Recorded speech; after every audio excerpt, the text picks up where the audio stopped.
Fala você que está acompanhando a programação da rede MLC. A gente começa mais um Deixa que eu pergunto, falando sobre o assunto que já foi muito comentado, que hoje a gente está falando ainda nas mesas, conversando sobre o assunto, falando sobre prevenção, e nunca se falou tanto naquele famoso exame de colonoscopia.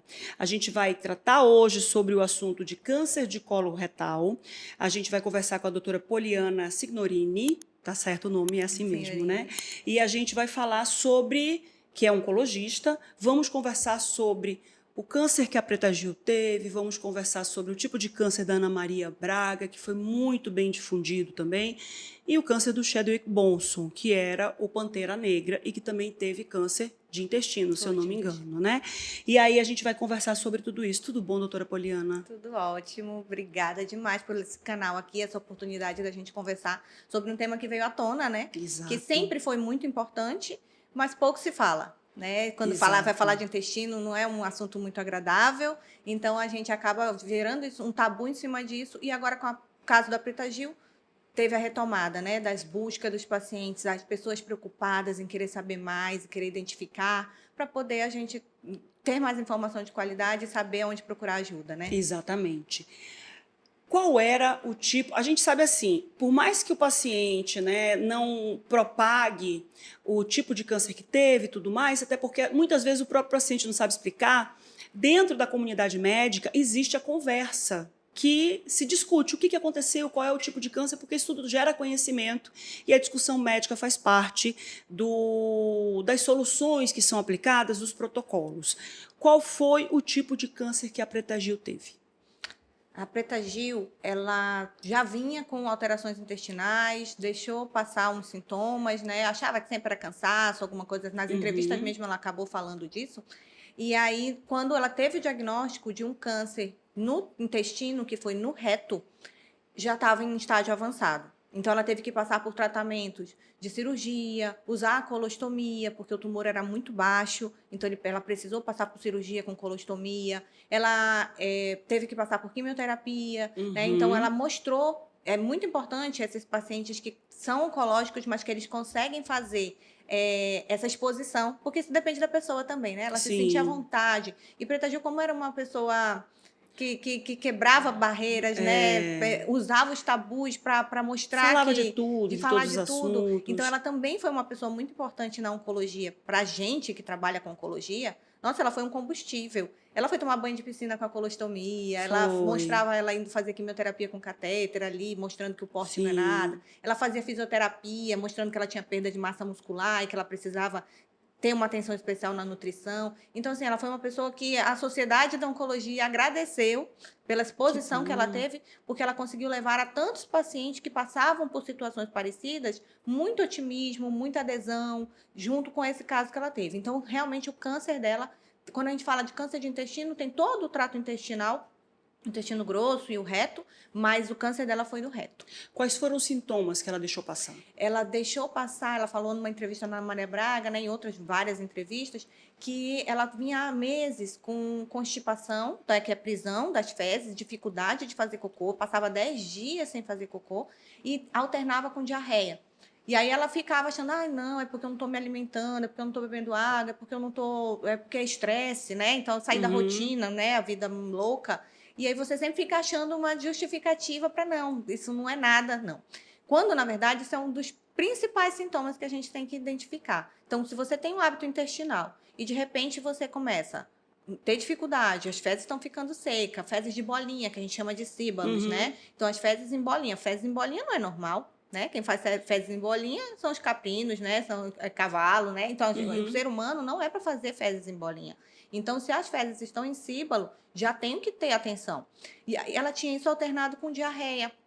Ela só foi procurar ajuda quando ela teve sangramento. A gente sabe que sangramento pode ser por fissura, por hemorroida, mas nem todo sangramento é. Então, você precisa ir atrás de saber por que está sangrando. Sangrar é normal? Não. Nunca vai ser normal, né? Então, foi esse o caso. Ela deixou passar alguns sintomas, ela assumia isso, né? Ela falava, olha, eu deixei passar, mas não deixem passar, né? Então... Ela passou mal num show que ela estava em Berlim. Ela disse que chegou aí ao hospital em Berlim, porque ela estava sentindo dor abdominal, ela já estava nessa fase de sentir dor abdominal, e lá não atenderam, não fizeram nada. E ela fazendo uma rotina de shows muito intensa, acabou também deixando, não fez a colonoscopia, ela já tinha 48 anos, né, quando ela começou a ter os sintomas mais evidentes, e ela também não fez a colonoscopia. Com quantos anos uma pessoa normal não está sentindo sintoma, não está sentindo nada, tem que fazer a colonoscopia? Nesse caso, a colonoscopia de rastreio, o dela já seria uma colonoscopia de diagnóstico, né? Porque ela fez depois que já estava com sintoma. Quando a gente está falando de colonoscopia de rastreio, eu preciso não ter sintoma. Então, foi exatamente o que você falou. Eu estou sem sintoma nenhum, vou fazer porque eu estou bem. Porque chegou na fase. A idade. A gente sabe que o câncer coloretal, o câncer de intestino, ele aumenta a incidência aos 50 anos para cima. Então, é estipulado que quando você não tem sintoma nenhum do trato intestinal, aos 45 anos você faça a sua primeira colonoscopia. Tanto homem quanto mulher? Quanto homem quanto mulher. Não tem Tá. diferença de sexo na questão da idade.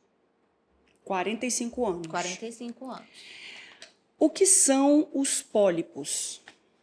Os pólipos são como se fosse o intestino, ele Porque tem uma assim, mucosa. quando ela teve o câncer, não começou já com tumor sangrando e fazendo essa alteração nas fezes. Como começou esse câncer? Esse câncer sempre começa do mesmo jeito em todo mundo? Não. Justamente a colonoscopia antes da idade de diagnóstico é justamente para eu identificar lesões pré-cancerígenas. Então, são situações que você vai identificar um problema antes de vir a dar algum sintoma. Então, antes de ter perda de peso, antes de ter alteração intestinal, antes de ter sangramento, antes de ter cansaço, esses sintomas todos que a gente comenta, eles são sintomas de doença mais avançada, doença que já está dando sintoma. Quando a gente tem uma agressão na mucosa, essa agressão na mucosa pode gerar pólipos, que são como se fossem verruguinhas na mucosa. Durante a colonoscopia, você já pode remover esses pólipos. Então, ele é um exame que, ao mesmo tempo que faz um rastreio, ele identifica e ele trata. Então, se você tira aqueles pólipos vão para análise no microscópio, né? Análise patológica, e aí você vai identificar se aquele pólipo era um pólipo de alto risco, de risco intermediário ou de baixo risco de desenvolver um câncer. Mas você já está tratado, você já tirou o pólipo. Então, se eu tenho câncer, por isso que é diferente com quanto tempo eu vou repetir minha colonoscopia? Não sei, vai depender do que for achado na colonoscopia. Então, o pólipo, são essas alterações, como se fossem verrugas ali dentro da mucosa do intestino, que, quando removidas, vão para análise, e diante dessa análise eu vou ver qual era o nível de agressão, de alteração celular que aquela mucosa tinha sofrido. Diante desse nível é que eu vou ver que tratamento e que tipo de segmento a pessoa vai ter. Às vezes, você tira o pólipo e ele já era um câncer.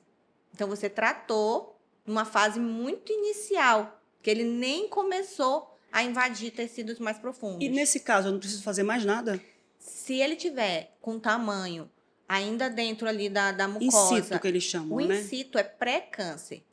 Às vezes, você tem um pólipo que ele é já invasor. O que difere? É a membrana basal. Então, quando você vai lá no microscópio, ele vai aprofundando dentro da membrana até passar da membrana basal e ganhar ali onde ficam os vasos linfáticos e onde fica a corrente sanguínea. Certo. Se ele conseguir chegar naquela área além da membrana, você já considera aquilo um câncer. Só que é um câncer no estágio inicial. Então, a gente diz que é um câncer um estágio 1 muito inicial, que você não vai precisar fazer uma cirurgia complementar, você não vai precisar fazer uma quimioterapia, nenhum tratamento complementar. Mesmo que tenha invadido ali o sistema linfático. Não é o sistema linfático, não, é a membrana linfática. Que vai ganhar a área onde ficam os vasos, né?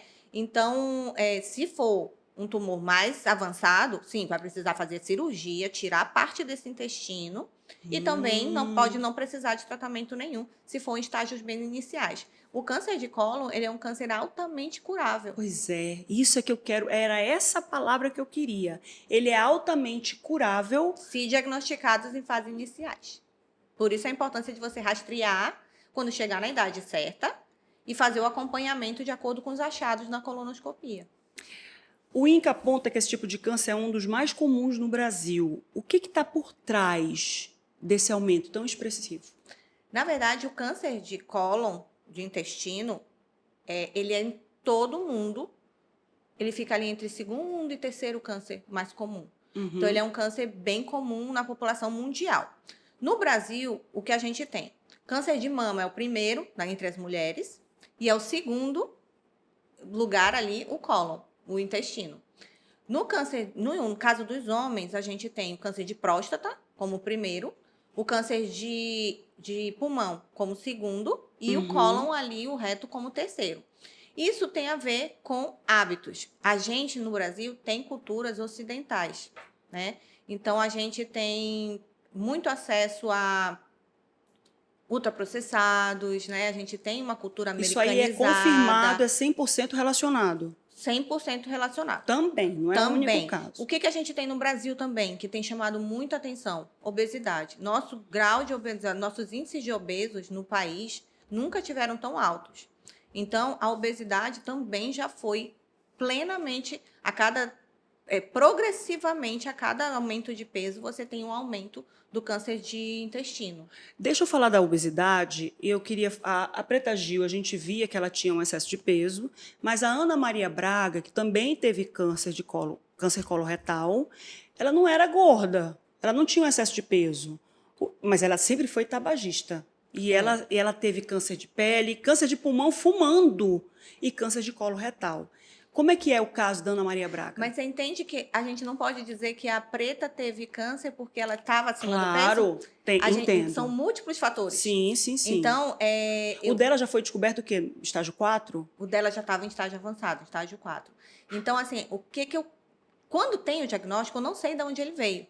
O que eu tenho que puxar? Qual o histórico familiar dessa pessoa? Então, eu te falei aqui, no geral, 45 anos faz a primeira colonoscopia.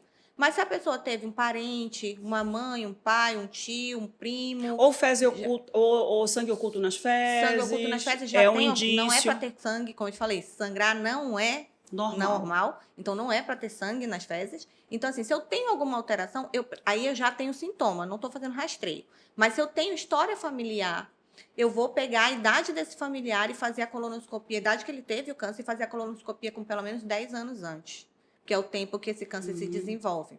Então, alguém tem um parente que teve um câncer de cólon aos 45, ele vai ter que começar aos 35 a fazer a sua colonoscopia. Então, um câncer de colo retal, ele leva 10 anos para ele poder aparecer nos sintomas? Não tem como a gente dizer que precisamente. Precisar, mas na carcinogênese, né, daquela alteração inicial da agressão da mucosa, a mutação celular, até isso invadir tecido, crescer, se espalhar, a gente tem ali um período de 10 anos. Então, quando você faz uma colonoscopia, por exemplo, que não deu nada de alterado, você tem de 7 a 10 anos para repetir essa colonoscopia. Ana Maria Braga. Ana Maria Braga, o câncer dela foi um câncer de trato intestinal, mas um câncer mais baixo, um câncer de canal anal. O da Preta Gil era no meio. O da Preta Gil era no reto. Né? Então, no reto. É porque a senhora explicou que tem a parte mais baixa, que já é perto ali do ânus. A gente tem o colo, o intestino grosso todinho é câncer de intestino, né? Certo. Intestino grosso todinho. Então, daquele desenho que a gente tem do intestino, né? Ele vem do lado direito, faz o transverso e desce aqui no lado esquerdo. Isso tudo é intestino, é o cólon. Certo. Aí, quando a gente tem ali o sigmoide, vai para o reto. Aí foi onde a Preta Gil. Aí a Preta Gil a gente divide em reto alto, médio e baixo. O da Preta Gil mais baixo. E o da Ana Maria Braga ali, do reto para o ânus, que já é um outro tecido. Outro tipo foi anal. Isso. Okay. Já é um outro tecido, trata de uma forma diferente, né? Então, a Ana Ela Maria precisou Braga fazer amputação, não precisou fazer amputação, não precisou ficar com a bolsa de colostomia, justamente porque o dela trata com radioterapia e quimioterapia associada. Também não precisou fazer cirurgia. Foi a Preta Gil. Ela precisou fazer o tratamento local, não cirurgia como a Preta Gil precisou. Entendi. Então, o dela foi... Também do trato intestinal, mas né? ela descobriu bem inicial. E ela iniciou localizado. Então, a chance de cura de qualquer tumor localizado é muito maior do que um tumor metastático. Chadwick Bonson, acho que é assim que pronuncia o nome dele, que era o Pantera Negra, foi um susto, ninguém sabia que esse homem estava doente, ninguém sabia o que aconteceu com ele, ele guardou aquilo a 7 chaves, ele terminou de gravar o Pantera, ele gravou ainda um outro filme, que ele estava bem magro, e aí ele entra no hospital de cadeira de rodas e não sai de lá. Sim. O que foi? Com ele foi o quê?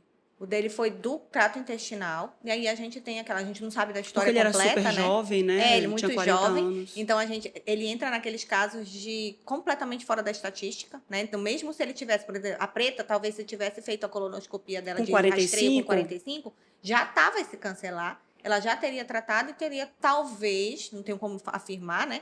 Mas talvez uma chance de cura maior do que ela teve. Ele não.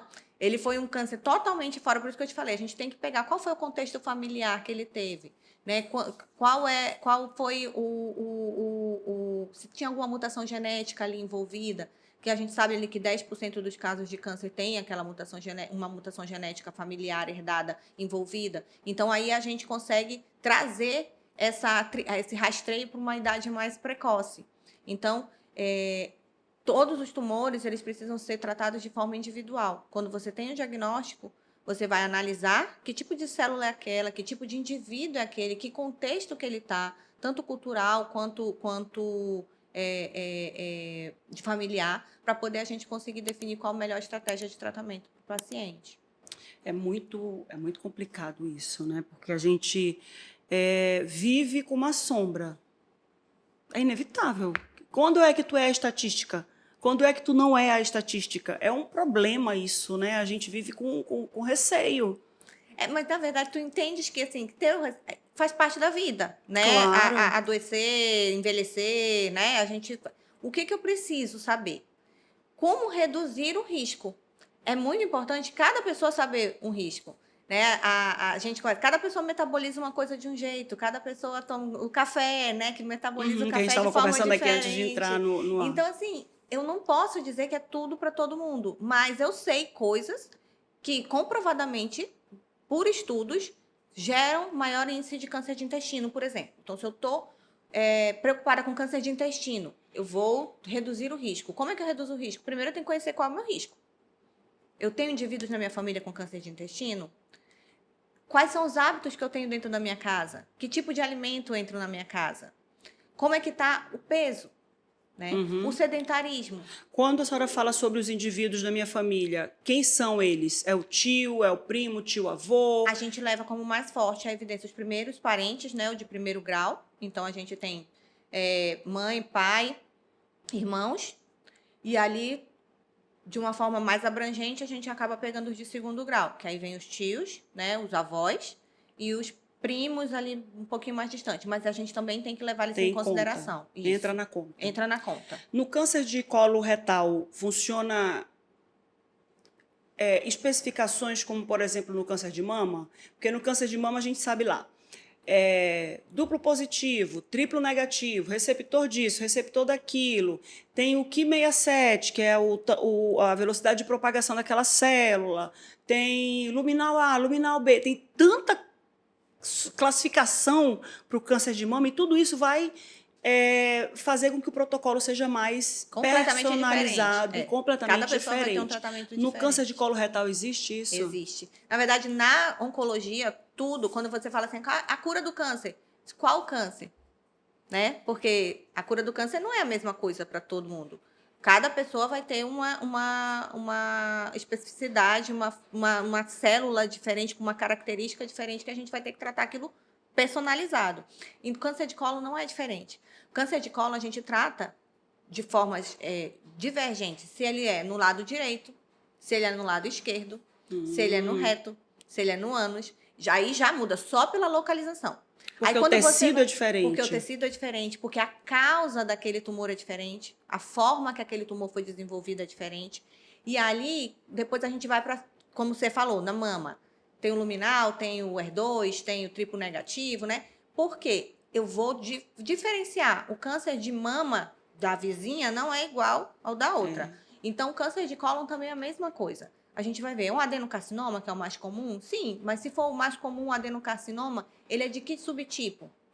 Aí a gente vai para os subtipos. Hoje a gente tem que ver instabilidade microsatélite, que a gente vê a questão genética, de quanto aquele DNA é estável ou instável, porque a gente trata de forma diferente. A gente busca mutações, K-RAS, N-RAS e BRAF, que são mutações que, se a gente identifica, tem um tratamento específico para elas, né? A gente tem mutações que a gente não tem tratamento específico, mas a gente sabe que, se elas estiverem ali, É um tumor mais agressivo, então a gente vai tratar de forma diferente, a gente vai ser um pouco mais agressivo também no tratamento. Uhum. Então, sim, mesma coisa que acontece no câncer de mama, que ele é o mais famoso porque ele é o mais comum, né? Uhum. Mas acontece no câncer de pulmão, acontece no câncer de cólon, acontece no câncer de cabeça e pescoço. Todos os cânceres a gente tem uma subdivisão que vira uma rede De para poder você tratamento e de conseguir fazer protocolo. um protocolo E diferente. isso traz aquele pensamento, um morreu disso, o outro não morreu, por que que não sei o quê? Porque quem tem a doença está olhando, está arrasado, porque a Preta Gil morreu, vai morrer também, não sei o quê. A mesma coisa acontece com câncer de mama. Fulana já está em tratamento de câncer de mama há 15 anos, o tratamento dela é paliativo e está tomando isso. Meu Deus, mas ela teve o câncer com 35, ela tem a mesma idade, ela está com 45, ela teve um câncer com 30. Por que que não teve cura o câncer dela? O que que aconteceu? O que que isso, o que que aquilo? Por isso que eu tô te falando, uma a gente tem que ter muito nuvem. cuidado, né, para não se desesperar, porque não são todos iguais, não, as histórias são diferentes. Então, eu levar a história em consideração, o subtipo de célula, o tipo de tratamento, o acesso ao tratamento. Então, tem pacientes que têm acesso ao tratamento e tem pacientes que não têm acesso. Então, eu ter essa visão, é muito complicado eu conversar contigo sobre especificamente um câncer de uma pessoa que a gente não está acompanhando a visão inteira do caso. Mas, se eu estou preocupada com aquele caso, né, de reduzir meus riscos de câncer, eu preciso de atenção para estilo de vida. Se a gente não tiver atenção para estilo de vida, a gente não vai reduzir essa estatística de câncer que só vem crescendo. Hoje, as doenças cardiovasculares, AVC, infarto, é o que mais mata no Brasil atualmente. Nem é o câncer, né? Não é o câncer. Mas, nas estatísticas, a gente já tem proporções, né, lineares de que em poucos anos o câncer vai ser o principal. Então, quer dizer, nós estamos fazendo alguma coisa que está superando o que basalmente a gente já tinha, que eram as doenças cardiovasculares. E ali a gente vai acabar tendo os cânceres de diversos tipos, causando maiores mortes no futuro. A gente vai falar sobre estilo de vida, porque é inevitável que a gente fale, obviamente, né? Mas a gente já falou ali que a Preta Gil ela teve sintomas como constipação, junto com diarreia, né? Intercalando com diarreia. E eu já vi. Ela falou também uma coisa interessante, das fezes em fita. Em fita, cocô em fita. Que cocô é esse? É porque como o tumor dela estava grande, né, avançado, ali na área que sai, né, já no finzinho do intestino, a massa. Para as fezes conseguirem passar, tu imagina, o intestino é uma luz, né? Vai passar, as fezes é uma luz redonda. Se eu tenho alguma coisa obstruindo, aquelas fezes vão sair em fita, achatadas. Elas vão sair no formato que elas conseguiram passar. Muitas vezes, quando o tumor é mais alto, é lá no cólon direito ou no cólon esquerdo, aquelas fezes se espremeram para passar, mas elas ainda não estão formadas. E quando elas passam no reto, elas já saem normais. Porque o reto, que é quem dá o formato das fezes, né, o final, é uma massinha de modelar, né? Então, o que dá o formato normal das fezes é o final. Se o tumor é mais em cima, você não vai ter as fezes em fita. Mas no caso da Preta Gil, como o tumor era muito no finzinho, ela tinha essa alteração das fezes em fita. E a gente sabe que tem muita gente que solta descarga e nem olha para poder ver que cor que estavam as fezes, que formato que estavam as fezes. Nossa, gente, eu fico ali... O que é aquilo? Exatamente. Mas é assim Pode que tem parecer que ficar. nojento, mas quem é mãe, toda vez que a Brenda vai trocar a fralda do bem, que é o Benjamin, vem cá, chama fulano, olha esse cocô aqui. Tá pastoso? Tá pastoso? Eu acho que ele comeu alguma coisa errada, gente. Vem cá. Nossa, meu Deus, olha como tá durinho esse cocô. Esse menino tá sofrendo, meu Deus. Dá alguma coisa, dá uma mão para ele. Ou seja, exatamente, mas você eu tá certíssima. olho e eu preciso... Mas tem alguma coisa errada. O que é isso que tem? E eu fico... Assim, a gente faz uma análise, né? Uma anamnese. Mãe tem esse cuidado, né? Depois que cresce, ele vai ter que ter o cuidado de olhar as fezes dele sempre. Então, tu vai ter que ensinar para ele que, olha, quando você for fazer cocô, você sempre olha. Olha se tem algum catarro, que é o muco, né? Que isso também é sinal de que alguma coisa está alterada. Ou é alguma parasitose, ou é mesmo a mucosa que está ali lutando, eliminando muco. Ou sangue. Aí sangue é o mais grave, né? Então, saiu sangue. Mas não, alteração da forma. Então, assim, como eu te falei, formas em símbolo, em bolinha, já não está normal. Já tem que mudar o hábito, tem que beber mais água. Será que eu não bebi tanta água? A mesma coisa é o E fora xixi, que né? machuca quando tá Quando saindo, tá né? saindo, Em machuca, bolinha. faz fissura, faz hemorroida. Então, assim, é um monte de problema que eu vou ter só porque eu não estava olhando as fezes. Porque eu não vi, Deus o livre. Se vê sangue, menina, faz um escândalo logo, já vai para o socorro. Já vai para Eu vou para o socorro, tem sangue no cocô. Então, o exame de fezes, ele é um exame que também pode indicar que tem alguma coisa errada lá no intestino, o tal do sangue oculto nas fezes? Sim, precisa ser um sangue específico, um exame específico para procurar sangue, né? Então, a gente tem exames de fezes normais, né? Que são os pedidos em rotina de parasitose, para ver amebas, giardia, né? Vermes maiores, mas não é esse exame. É um exame específico que pesquisa sangue humano naquelas fezes. Então, hoje os exames já estão bem avançados, eles conseguem identificar que aquela hemoglobina ali, aquela hemácia, ela é de humano, né? Não é uma beterraba, de alguma coisa colorida que você comeu, que gerou aquela pigmentação. Então, a identificação de sangue não quer dizer que é câncer de intestino, mas quer dizer que eu estou com alguma parte do meu intestino, seja a boca, estômago, esôfago, todo o trato, né? Sim. Até o ânus eu tô com alguma parte do intestino que tá sangrando ali. Pode ser úlcera no duodeno. Aí vai abrir investigação. Não quer dizer que é câncer, mas eu preciso abrir uma investigação. Normal não é. Nunca é normal perder sangue. É ter sangue nas fezes, né? O estilo de vida. O que é, afinal de contas, esse estilo de vida que causa o câncer? Porque a gente hoje vive uma era de wellness, de bem-estar disseminado, né? Um bem-estar global, que todo mundo está com roupa de ginástica, as marcas mais famosas estão fazendo roupa de ginástica, porque hoje em dia é o que eles chamam de... não é o luxo, eu quero que as pessoas saibam que eu me cuido. E para isso eu não preciso mais andar com coisas caras, mas eu quero que todo mundo saiba que eu me cuido. Isso é o verdadeiro luxo de hoje em dia, que todo mundo está pregando. Então, está mais ou menos fácil a gente saber como é que é o tipo de vida que a gente precisa ter. Mas o que é que causa, afinal de contas? O que pode ser um dos fatores causadores do câncer de colo retal? Na verdade, a gente não sabia bem o que a gente estava consumindo quando vem aquela era da indústria alimentícia, colocar aditivos, né? Então, a gente é muito realçador de sabor, é muito conservante, é muito aditivo nos alimentos que a gente não sabia que isso causava tão mal. E os ultraprocessados, que são esses alimentos que são alimentos que você... Que nem é alimento, né?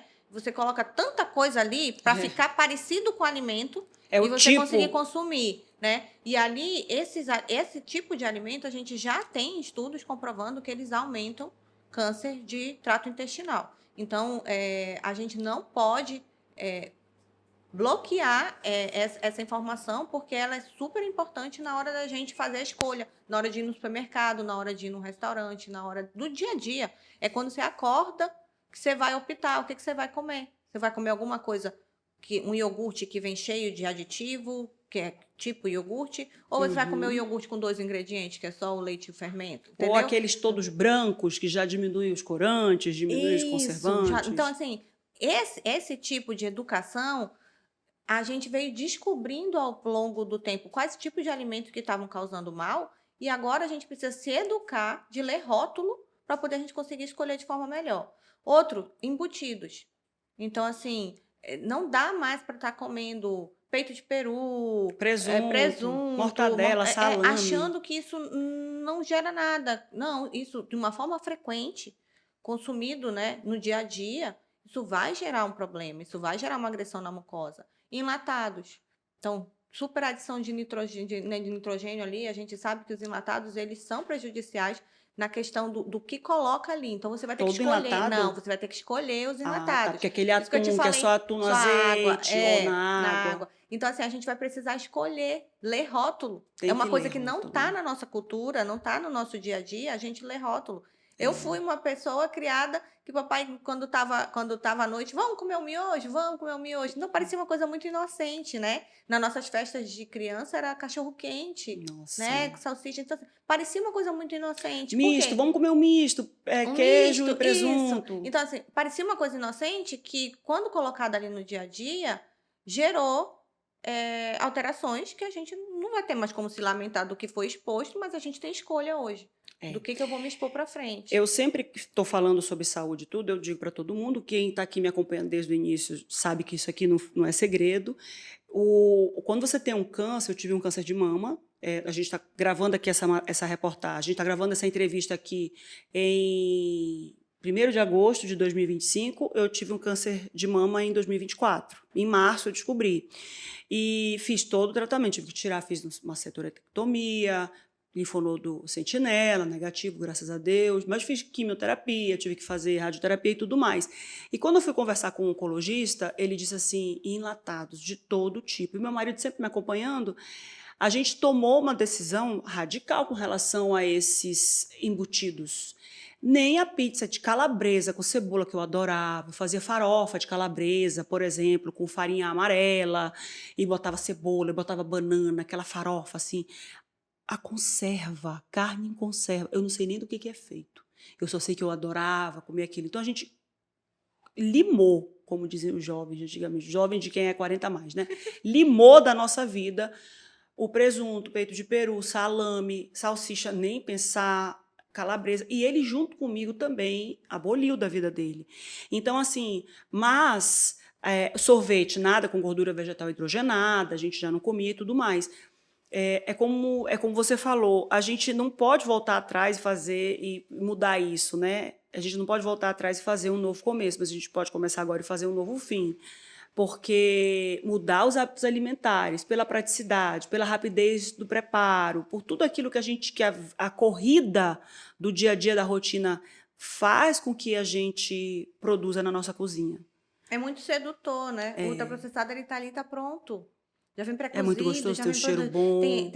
Tem muito sal, tem muito açúcar, então são coisas que viciam o paladar. Então, assim, é muito. E a gente, como tu falaste, na correria. Eu tenho que preparar um lanche pro menino levar pra escola. Então, assim, eu vou colocar na lancheira ali um suquinho de caixa, um bolinho que já vem na embalagem, né? É muito prático. Então, mas realmente dá trabalho, precisa de divisão de tarefa, precisa de parceria, como tu falaste. Então, não é uma pessoa dentro da casa fazendo aquilo, é todo mundo da casa entendendo que aquilo ali é importante, né? Para poder, aos poucos, ir deixando. Então, assim, às vezes a gente não consegue fazer uma mudança radical, mas eu consigo abrir exceções, eu consigo colocar aquilo ali numa rotina e a exceção do ultraprocessado, né? Quando eu viajar, quando eu estiver num evento, alguma outra coisa. O problema é quando é evento o tempo todo, né? Mas eu peço assim, gente, a gente às vezes sofre porque eu tô saindo. Porque, querendo ou não, é cultura. A gente tem cultura de consumir isso. Mas se você aos poucos for desde o deixando, pai e você da não mãe, sente. né? Desde a o pai e da família. mãe. Mas como eu te falei, o meu pai e minha mãe não tinham noção de que um cachorro-quente era prejudicial, de que um miojo era prejudicial. Mas A hoje pizza. eu sei que é prejudicial, então eu não vou fazer isso daqui para frente. E aí já muda todo o histórico dos seres a partir de agora, porque as mutações, as mudanças do nosso organismo, o costume que a gente vai processando vai dos ambientes externos. A gente viu isso com Darwin, com Mendel e tudo, a influência do ambiente externo na composição da gente, da vida da gente. Então, lá na frente, isso aqui eu estou falando de 50 anos, 100 anos e tudo mais. Se a gente não mudar Bem mais agora... na frente. Mas olha, a gente tem outras coisas que a gente não consegue mudar muito. Poluição. Já está relacionado também com alguns tipos de câncer de pulmão, poluição. A mama tem tentado fazer uma associação também, mas a gente ainda não conseguiu fazer uma associação muito certa nos estudos. Mas, assim, dá para eu mudar? Dá, eu vou ter que me mudar para o campo. Tu entendeste? Então, assim, não dá pra gente mudar todo o estilo. praia. Talvez, né? Mas aí você vai ter um outro fator, você vai ter a exposição solar. Tu entendeu? Então, assim, eu preciso equilibrar o que é exposição, qual é o principal fator de risco para mim, para minha família. O que eu tenho e daí controle. conseguir escolher. Eu tenho que mudar o que eu tenho controle. A colonoscopia ainda é o melhor exame para detectar o câncer? É padrão ouro. Colonoscopia é padrão ouro. Ele é o exame que a gente usa para rastrear e para diagnosticar. Então, no caso de alguém que já está com sintoma, já tem tido perda de peso involuntária, alteração do hábito intestinal, dor abdominal, antes de isso piorar, procura um médico, vamos fazer uma colonoscopia para poder a gente identificar o que está acontecendo. Muitas vezes não vai ser câncer de cólon, Se né? Vai Deus ser uma quiser. diverticulite, vai ser alguma outra coisa ali que vai estar causando aquele sintoma, ou um mau hábito alimentar, então a ingestão de fibra pobre, ingestão de pouca fruta, verdura, legumes e água, né? Então a gente acaba tendo hábitos na correria do dia a dia, Uhum. deixando para lá uma fruta, deixando para lá um vegetal, Não não bebendo água bebendo de jeito água, nenhum, né? e às vezes é isso que estava causando tua constipação. Mas sim, precisa a colonoscopia ela é o padrão ouro, tanto para rastreio quanto para diagnóstico. Existem mitos no consultório com relação à colonoscopia? Sim, colonoscopia é um exame que que tem que ter sedação, tem que passar por uma avaliação pré-operatória, né? Então, é um exame que tem muito preconceito por ser via ânus. Então, é uma câmera, né? Igual a da endoscopia, que você vai introduzir via ânus. Então, pela essa questão anal, também tem gente que não quer fazer. Muita gente pensa que é só para idoso. Quando a gente fala assim, 45 anos. 45 anos já tô lá, né? Então, tipo, a gente não é só para idoso, não é só idoso que vai fazer exame de colonoscopia. Então, a gente tem alguns mitos, alguns tabus que precisam ser superados com informação. Precisam ser superados com informação, igual a vacina do HPV, que os pais, eu não vou vacinar minhas filhas, porque isso vai despertar atenção para as atividades sexuais, quando a gente fala ali de 9 a 14 anos e tudo mais. São coisas assim que inacreditáveis. Inacreditáveis. E assim, ele previne cânceres, a vacina do HPV, a vacina de hepatite B, previne cânceres que são. Tu imagina, a gente está falando aqui de prevenção. Olha como é complexo prevenir o câncer de cólon, de intestino. Eu preciso mudar hábito alimentar, eu preciso emagrecer, eu preciso fazer atividade física, eu preciso ter uma informação genética no corpo diferente, eu preciso. O que eu preciso para prevenir câncer de colo de útero? Só tomar Só uma a vacina de vacina. HPV. O que eu preciso para prevenir, por exemplo, um câncer de Fígado, fígado? Tomar vacina de hepatite B. Tu entendeste? Então, assim, não é muito complexo. né? Nesses casos não é, Como é, né? realmente. Então, assim, eu vou erradicar do mundo? Não, vai ter caso. Mas, assim, na proporção que a gente tem hoje, câncer de colo de útero aqui no Amazonas é o segundo mais comum entre as mulheres. É uma Então, assim, não faz sentido não vacinar as crianças. É um câncer, como diz a doutora Mônica Bandeira de Mello, né? É um câncer 100% prevenível. Prevenível. Todo mundo não está querendo aí a cura do câncer? Tá todo mundo em casa, é porque tem que ter a cura do câncer, a cura do câncer. Tem câncer que já tem cura. E não só tem cura, é 100% prevenível, como o câncer de colo de útero. E você ter um estado como o nosso, enorme, né? Mulheres ainda morrendo, sendo considerado aí é o segundo maior câncer, Aqui né? no O Amazonas, primeiro é o a de gente mama. tem meses, tem anos que a gente fica na estatística, o câncer de colo de útero, o primeiro do Amazonas. Consegue superar o câncer de mama. E é numa faixa etária, o câncer de colo de útero, da mulher que está ali com filho pequeno, trabalhando, então é economicamente ativa, socialmente ativa, né? Então, olha como ceifar essa vida por uma coisa que a gente hoje. A gente, quando tinha 9, 14 anos, eu e você, a gente não tinha vacina de HPV. Não. Mas aí tem que continuar o rastreio, né? O rastreio com preventivo, o Sim. rastreio com coleta de HPV. Mas as crianças de hoje não têm mais por que ter câncer daqui a alguns anos. Imagina, o que é isso? Tu vacinar teus filhos e garantir para a menina, você não vai ter câncer de colo de útero? Sim, e não só para as meninas, os meninos também são vacinados, tem o câncer de pênis, Sim. o câncer de ânus, ele também está relacionado com a infecção pelo HPV, e o câncer de orofaringe. Todos eles a gente tem a questão do HPV envolvido, né? Sexo oral, sexo anal e o sexo vaginal. Nossa. Depois que você faz a colonoscopia e a colonoscopia volta com achados, como é que funciona dali em diante? Como é que é a rotina dessa pessoa? É importante a gente ponderar isso, porque quando volta com achado, que achado é esse? Aí a gente vai ter que individualizar. Tinha pólipo? Qual o tamanho desse pólipo? Era um pólipo pequenininho? Foi tirado? Era um pólipo grande? Quantos pólipos eram? Tem gente que faz a colonoscopia, tem um pólipo, 2 pólipos, foi tirado. Tem gente que faz a colonoscopia e descobre ali 20 pólipos. Então, assim, eu preciso reexpor essa pessoa a uma colonoscopia novamente.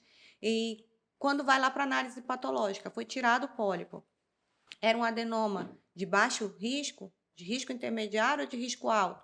Então, Dependendo dessas informações, a pessoa vai ter que, dentro de 2 meses a 6 meses, repetir. Se for de risco intermediário ali dentro de uns 3 anos, repetir. E se não tiver achado nenhum ou se tiver um baixo risco, ali dentro de 5 a 7 anos, para poder a gente fazer uma nova colonoscopia. A colonoscopia, ela é segura? Por exemplo, existe alguma chance de o médico que está fazendo a colonoscopia ter deixado passar? Sim. A grande discussão de colocar a colonoscopia como rastreio, você sabe, não é um exame como a mamografia, que é um Que é uma exame, máquina que né, faz uma e é máquina que preciso, faz, né? é barato, é disseminado. A colonoscopia ela é muito mais complexa. Você tem que passar, tem que ter o anestesista, tem que ter o cirurgião, Tem que ter um bom tem que ter um preparo. bom preparo. Se você chegar lá e não fizer o preparo de limpar o intestino, né, o preparo do intestino para poder ter diarreia, ficar com o intestino completamente livre de fezes, para você conseguir olhar a mucosa, você não consegue ver nada. Então, assim, tem todo um monte de steps que esse exame requer, que torna ele muito menos acessível e muito mais complexo. Mas ele não é um exame considerado de risco. Então, não é um exame de alto risco, né? Por isso que você passa por todos esses steps para ele não ser um exame Uhum. de risco. E sim, pode ser que você faça uma colonoscopia, se não estava com bom preparo, tinha fezes ali dentro do intestino, ficou parte da mucosa sem ser vista de forma adequada, deixou passar um pólipo. Às vezes, tem um pólipo que ele não foi tirado completamente, então por isso que a gente tem o tempo de repetir. Então, não ache que fez a colonoscopia e que nunca mais vai fazer. Vai depender do que a gente achou e de como é que a gente vai programar. Então, homem e mulher, 45 anos, fez a colonoscopia, vai ter que repetir outra enquanto não deu nada, não teve Não nenhum deu achado nem nada, 7 a nada. 10 anos. De 7 a 10 anos? É, porque não tem nada. Não tem nada. Tem o tempo da carcinogênese da doença. Então, se você não tinha nenhum pólipo hoje, dentro de 7 anos, talvez, se tiver algum pólipo, você tira ainda em fase de pólipo. O pólipo demora esse tempo para Demora poder esse tempo para formar, para poder poder formar. fazer. Os testes genéticos, eles são eficientes nessa prevenção, digamos assim? Eles são indicados principalmente para pessoas que têm histórico familiar. Então, a gente tem síndrome de Lynch, que é uma síndrome genética familiar, que acaba gerando mais cânceres em diversos lugares e no trato intestinal. Polipose familiar, que é uma doença também a pessoa tem vários pólipos dentro do intestino e precisa ser tratado, precisa ser levado em consideração, e isso também tem fator genético. Então, a gente começa a fazer a prevenção, às vezes, com 20 anos, com 30 anos, dessa pessoa que tem esse histórico familiar. Então, os testes genéticos, eles são muito importantes, principalmente para quem tem histórico familiar. Então, ele é eficiente, ele realmente diz ali se tem alguma Diz, propensão sim. cancerígena e tudo mais. Ele consegue te dizer isso.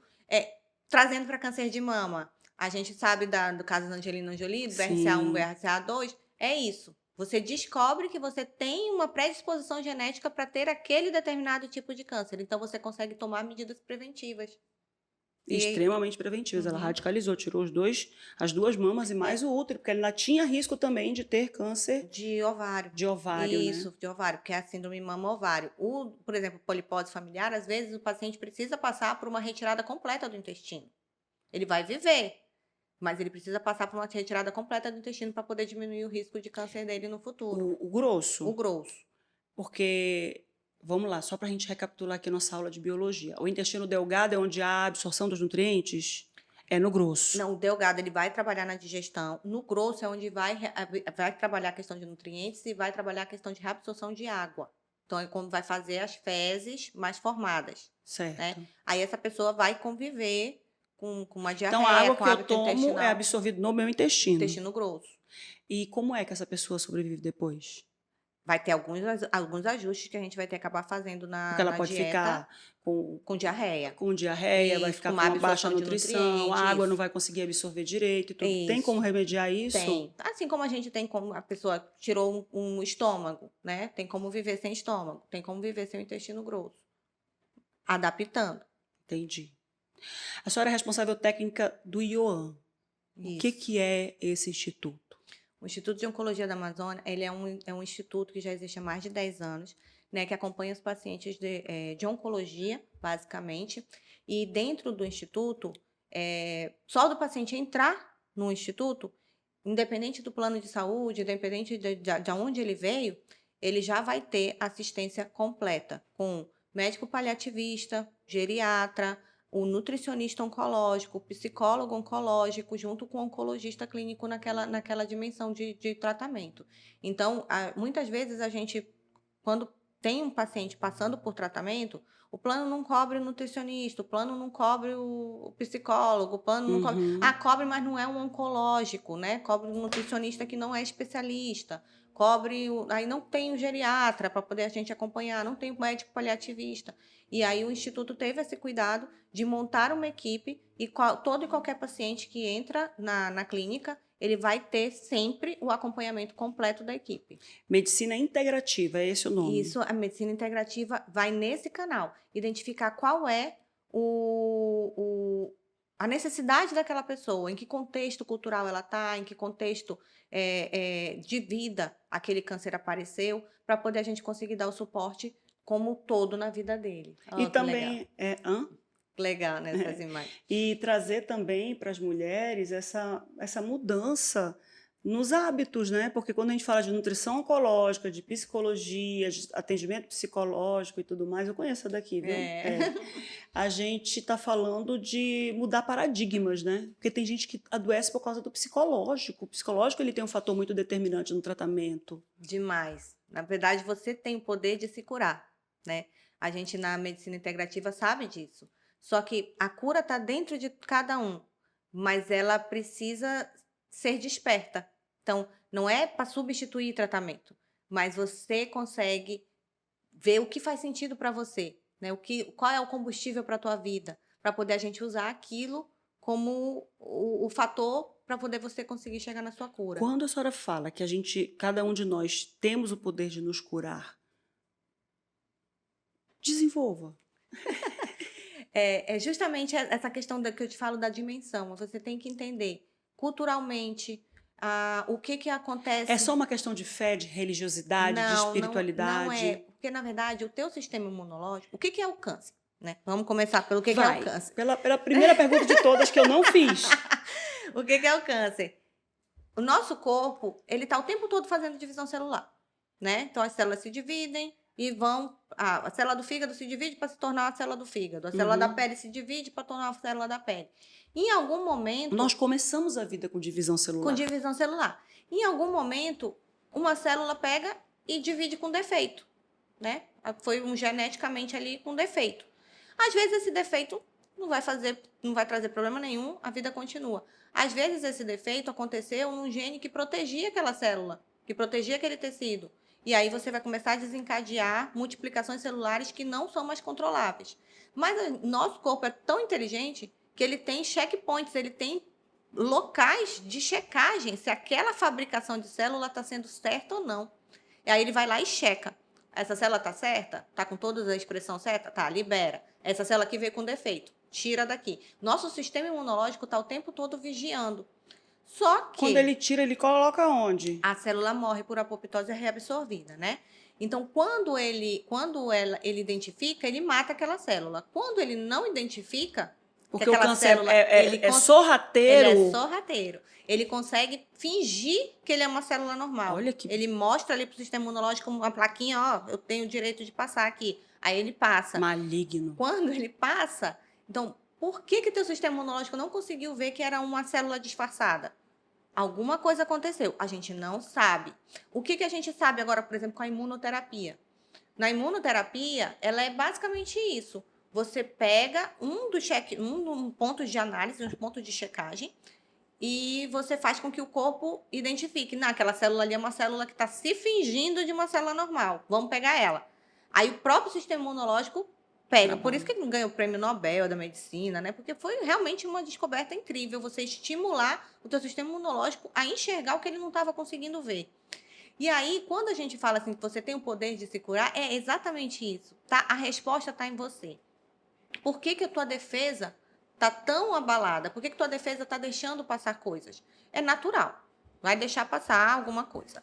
Mas se a gente tiver um sistema imunológico altamente responsivo, atento, saudável, sem infecções, com bons hábitos, células que descansaram, um sono restaurador, né? Então, assim, tudo perfeito. O Sem intestino poluição, bom, que é intestino onde é feito funcionando. também o nosso sistema Então, a gente imunológico. não tem porquê ter esse aumento de células malignas passando pelo nosso sistema imunológico.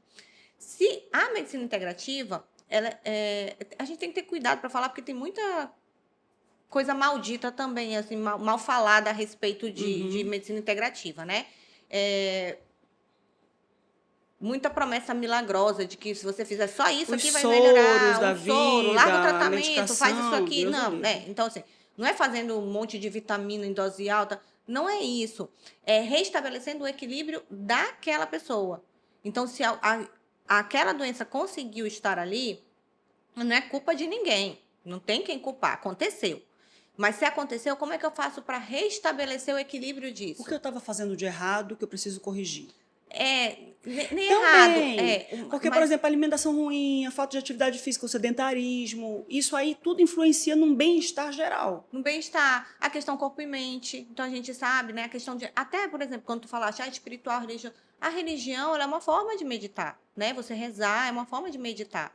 Então, como é que você se conecta com o teu sagrado? Então, e isso tudo é muito individual. Eu não tenho como dizer que todo mundo que vai para a acupuntura vai ficar bom. Não. Todo mundo que vai fazer yoga vai dar certo. Todo mundo que vai fazer aromaterapia vai ficar bem. Não, o que faz sentido para você? Então, a medicina integrativa, na verdade, ela nada mais é do que a medicina como ela tem que ser feita. Individualizando cada roda da vida da pessoa, né? Cada ponto dela, para poder a gente conseguir tentar achar o equilíbrio e aquela pessoa ter o melhor bem-estar possível, ter um sistema imunológico capaz de lutar por ela. E aí vem a cura. Porque a gente sabe que, por exemplo, como eu te falei, agora com a imunoterapia, a gente tem estudado muito microbiota. Então, assim, o que você acaba ingerindo, como você acaba se comportando, muda o teu microambiente de bactérias ali e aquilo ali influencia no teu sistema imunológico. Então, os estudos já estão saindo. Antibiótico está prejudicando a imunoterapia, corticóide está prejudicando a imunoterapia. Então, a gente já sabe que a gente tem que evitar. O que tem que evitar de medicamentos que podem prejudicar a microbiota? Na verdade, eu estou te falando dos estudos com imunoterapia e com quimioterapia, né? Antibióticos, eles matam bactérias que eu estou causando doença. Ele vai matar a bactéria da doença, mas ele também vai mudar todo um perfil de bactérias do intestino. Então, a gente precisa evitar. Mas tem hora que eu estou com uma infecção que eu preciso tratar com antibiótico. Claro. Então, como é que eu vou restabelecer depois disso? Então, é isso, a gente vai trabalhar com o nutricionista também em conjunto. Outra coisa, a gente sabe que nosso sistema imunológico está completamente relacionado com o sono. Então, se eu não tenho um sono de qualidade, eu não consigo restabelecer meu sistema imunológico. E a gente já viu nos estudos que pacientes que não têm um sono bom, eles também não têm uma resposta à imunoterapia boa. Então, olha como a imunoterapia ela veio para mostrar muita coisa para a gente que estava oculta. A quimioterapia a gente acaba fazendo, matando células boas, e ele é muito importante, é um tratamento muito importante, mas é aquele tratamento do combate da frente, a linha da frente. Sim. Né? Mas é aquela linha que vai estabelecer o equilíbrio. Aí a imunoterapia veio com algumas atenções que a gente não tinha antes. O paciente tem que dormir bem, o paciente tem que ingerir coisas que vão fazer com que a microbiota dele fique boa. O paciente tem que estar emocionalmente equilibrado para poder a gente conseguir ter a melhor resposta possível. Porque eu sei que se eu estou dentro de um estresse, aumenta cortisol, já altera todo o meu ciclo de sono, todo o meu ciclo de bem-estar. Então, olha como está tudo interligado. Ou você aprende a lidar com o estresse mesmo para não sentir o drama, porque nem todo mundo consegue ficar longe do estresse, ou então, meu filho, vai para a praia. Vai pra montanha, vai pra praia. Aí, mas e como é que eu vou viver? Vive com pouco, porque tu quer viver com muito. Teu custo de vida é alto, tu não consegue largar o que está te causando estresse, essa conta não vai bater no final, essa conta não vai fechar. Como é que funciona a pesquisa oncológica na Amazônia, o CIMPAN? O CIMPAN é um centro de pesquisa dentro do IOAM, que vem justamente, olha só, a Preta Gil, ela precisou sair do país. Ela usou todos os tratamentos que estão dentro do protocolo. Chegou num ponto que não tinha mais nenhuma linha de tratamento disponível para ela fazer. Aí ela saiu do país para poder ela ser submetida, se voluntariar a um estudo que estava correndo. Um tratamento experimental que pode ser que no futuro venha a dar uma resposta para esses casos que foram tratados com todos os protocolos. Aqui no Brasil, A gente tem pesquisa clínica, protocolos abertos. Não tinha para o caso da Preta Gil, mas existem protocolos abertos de acordo com cada perfil de doença, principalmente no Sul e Sudeste. E aí a ideia de fazer o centro de pesquisa no Norte é justamente fazer com que esse paciente não precise sair do Sul, do Norte do país, da cidade de Manaus, ou mesmo do Norte do país, para ir para o Sul e Sudeste, para poder ser submetido a um tratamento de ponta, um tratamento que está acontecendo no mundo inteiro e que a gente não tem acesso porque a gente está morando no Norte do país. Então, é basicamente isso. Estudos que são multicêntricos, ou seja, que eles estão acontecendo ao mesmo tempo na Europa, na Ásia, nos Estados Unidos, eles vão estar acontecendo aqui junto a gente aqui do Norte, na Manaus. A gente tem condições para isso? Sim. Eu digo tem condições para isso não por causa da vontade dos médicos, dos equipamentos que, demorando ou não, vão chegar, mas o acesso que o Amazonas tem, porque o Amazonas é marginalizado pelo Sul e Sudeste. O Amazonas não tem estrada. E não sei nem se vai ter um dia, porque já sabe que a BR-319 é aquela briga toda. Para chegar alguma coisa aqui, a gente sabe que demora muito mais tempo. Como é que vocês lidam com os desafios de fazer no Amazonas um centro referência que já existe no Sul e Sudeste?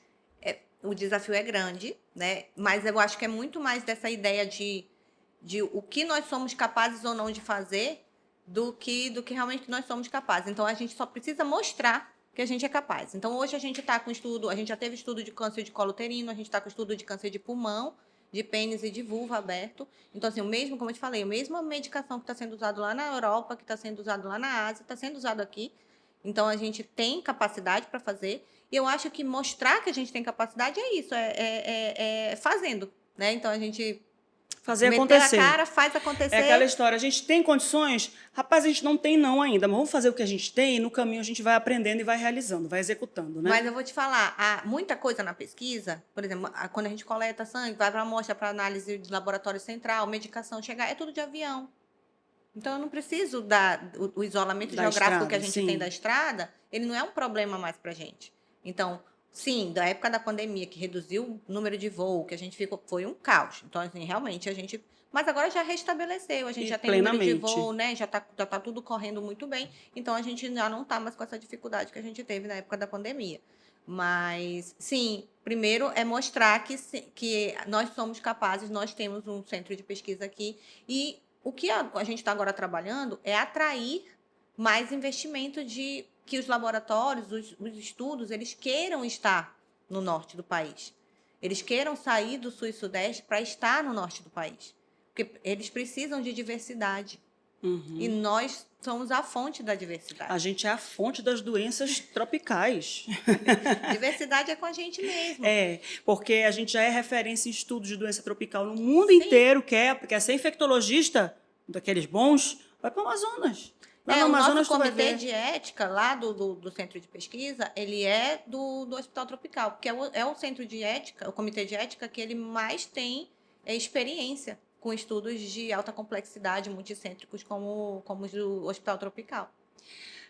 Nós estamos aqui no século XXI, 2025. Se a senhora tivesse que dar 3 conselhos que, dentro da sua expertise, do que a senhora vê de pacientes que curam, pacientes que passam pela vida e precisam sair mais cedo desse mundo, o que você faria, o que você diria para os seus filhos? Eu não posso fazer mais nada pelos meus filhos porque eles são adultos, são independentes, mas o que eu diria para eles, como mãe, como oncologista, como uma pessoa que quer pessoas saudáveis no futuro? Hoje Mete tudo no bolo aí, no caldeirão aí, para poder trazer a questão da imunoterapia, do sono, da alimentação, do exercício, tudo. Mistura tudo aí, mental, tudo. A gente está precisando hoje resgatar o natural. Então, a gente está naquele caminho contrário, né? Uhum. Era tudo muito moderno, muito tecnológico. Olha, um novo alimento, uma nova forma de fazer, um novo aditivo. E a gente chegou num ponto que não, o mais saudável é o arroz, o feijão, né? É o criar de uma forma natural, mais em contato com a natureza. Então, eu acho que essa informação, né, para os filhos, né, assim, Vamos ter contato com a natureza, vamos voltar para o natural, vamos comer comida de verdade.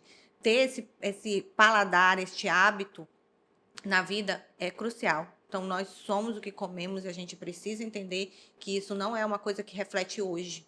Isso é uma coisa que vai construir teu corpo, vai construir tua vida. E a questão do hábito de ser ativo, né? Nós estamos numa sociedade cada vez mais sedentária, que tudo a gente tem muito fácil. É elevador, é carro automático, a gente não mexe mais a perna, o braço, né? Para nada. Então, como é que a gente faz para retomar uma atividade?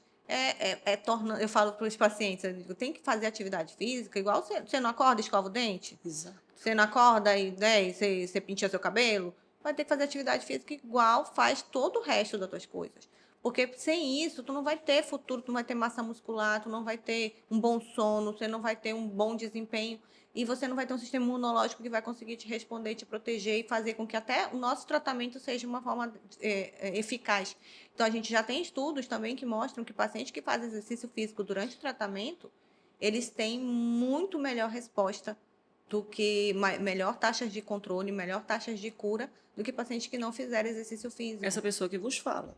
Fazia quimioterapia na quarta, quando passava o enjoo, que a gente passa 3 dias, 4 dias tomando remédio para enjoo, eu tive muito enjoo, porque eu fazia ciclos de 21 dias. Quando passava o enjoo e tudo, segunda-feira eu estava lá, arrastada, fazendo musculação, Mas não parei o treino nem um dia durante a quimioterapia.